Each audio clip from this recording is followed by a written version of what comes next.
So, of all of the progressives who've caused all of the trouble for moderate Dems, who have encouraged primary challenges and just generally been a thorn in the side of the Democratic establishment, I feel like Katie Porter is kind of like the chillest one. Like, she hasn't been out there rabble-rousing. I mean, she's rabble-rousing for good. She's anti-corporation, but she hasn't been so like outwardly anti-democratic establishment as, say, a Rashida Tlaib or an AOC, right? Right. I mean, if you think of the squad, you don't necessarily think of Katie Porter at all, right? Inside that, I mean, she represents a swing district in Orange County, California. She has to pay attention to her district and represent it. She has done so through populist expressions of railing against financial services CEOs.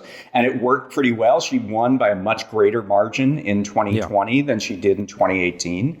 But yeah, I think you're right. I mean, she is not exactly the firebrand outwardly that is, looking to do primary challenges or anything. Much more in the Warren mold than Senator's mold. Yeah, you could say. Yeah, that sounds very Warren-esque. I mean, Warren. Yeah, I mean, she literally was a student of Warren's and co-authored a textbook with Warren. So very much in that mold.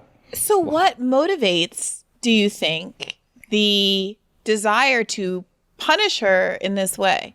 Well, I mean, I can't speak to all the internal dynamics of this, and maybe she pissed off the wrong person, and I don't know. But I'm looking at the committee itself and seeing that Maxine Waters, in general, likes part-timers on her committee who, are less sophisticated than a Katie Porter about the ways of financial services. The vast majority of legislation that came out of the Financial Services Committee in the last couple of years, while Waters has been the chair, has been like, let's block Donald Trump's deregulation. It's not wide. It's not far-reaching. It's not postal banking. It's not give everybody a bank account at the Federal Reserve. It's not any of the kinds of things that people like Ayanna Pressley and Rashida Tlaib and AOC have been asking for. The banking committee covers housing as well, and there certainly hasn't been far-reaching housing legislation either.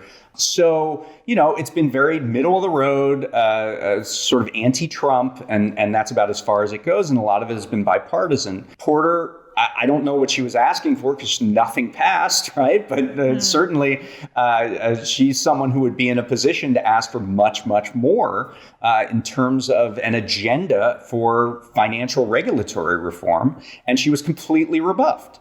So, we can speculate as to why Waters wanted Porter off. But I mean, I think the evidence that presents itself is that she did.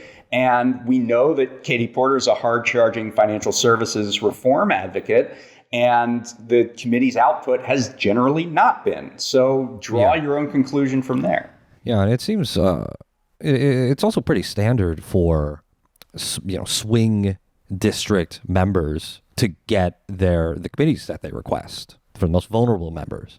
Right. I mean, that's the way that they're supposed to be most effective.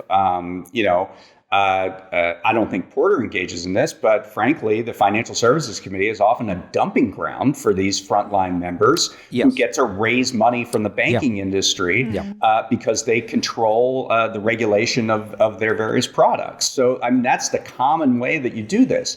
And so to kick someone off of that, not that Porter's raising money from the banking industry, but to kick someone off of their preferred assignment when they're a frontline member that is still in a swing district is pretty unprecedented.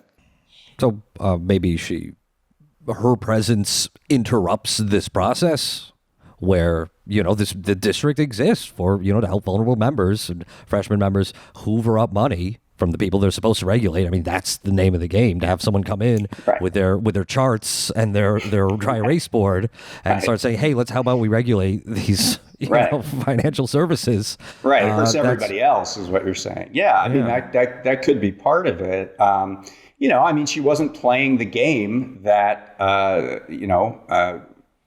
that House leadership, I guess, wanted her to play. And of course, Maxine Waters likes to make a lot out of the fact that she's the most progressive Financial Services Committee chair in history. I don't know that that's true, but that she certainly likes to tout that. And I don't want to get into ego here, but every politician has an ego, right? And certainly Katie Porter was stealing a lot of the spotlight on the Financial Services Committee. So this appears to be some of the comeuppance. And you mentioned that the committee also involves housing interests, and we know a little bit, correct me if I'm wrong, about there's been some implications about Nancy Pelosi and her husband being deeply invested in the real estate industry, and people speculate in that area. What do we know about kind of Maxine Waters' own campaign contributions, where she typically gets her money and power and resources? I mean, look, Maxine Waters is the chair of the House Financial Services Committee. She raises a lot of money from the financial services industry. You don't get to be the chair. You don't rise to that level unless you take a lot of money from those interests. She has done that since she's been on the committee, starting back in the 90s, probably. So, I mean, that's just sort of the way it goes. To the extent that she's protecting the industry by ridding them of Katie Porter, the scourge of Katie Porter. I mean, I don't want to totally speculate about that. I mean, I think you can make readings that are a lot easier and based on more evidence than that. But look, I mean, she is someone who has to deal with the banks on a daily basis, because that's the job of the chair. And I'm sure that lobbyists came to Maxine Waters and told her, you have to do something about Katie Porter. Yeah. Now, whether that had anything to do with her acting on it or not, I'll leave up to other people. But I mean, look, just think about it. Yes, of course that happened.